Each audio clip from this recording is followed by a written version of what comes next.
I have made the biggest mistake in business that I've ever made.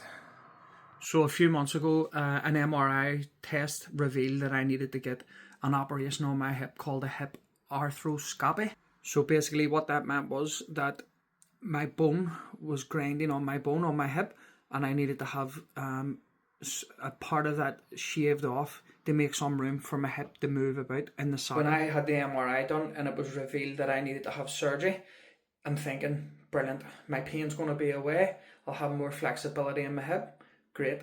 But the one thing that I didn't account for was that this surgery required me to be off work for 4 months. So I'm thinking, great, I'm going to have a break from work. I've told the lads they need to get their own work because painters need to be watched at all times because they'll cut corners, they'll take longer breaks, they'll come in late. It's just one of the hardest tradesmen to keep an eye on. So what is the mistake that I made? The mistake I made was I didn't account for my time off work. So being self-employed, I'm going to be off for 4 months. I didn't have income protection, and it's the number one thing that I would recommend to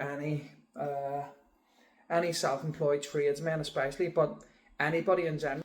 You take your health for granted, and then something like this comes up out of the blue, and it really is out of your control. Now, I could have worked on, but I was advised that if I continued to work on through the pain, that in years to come, I wouldn't be able to walk, I wouldn't be able to climb a ladder. So I got this, and now I'm off for 4 months with no income at all.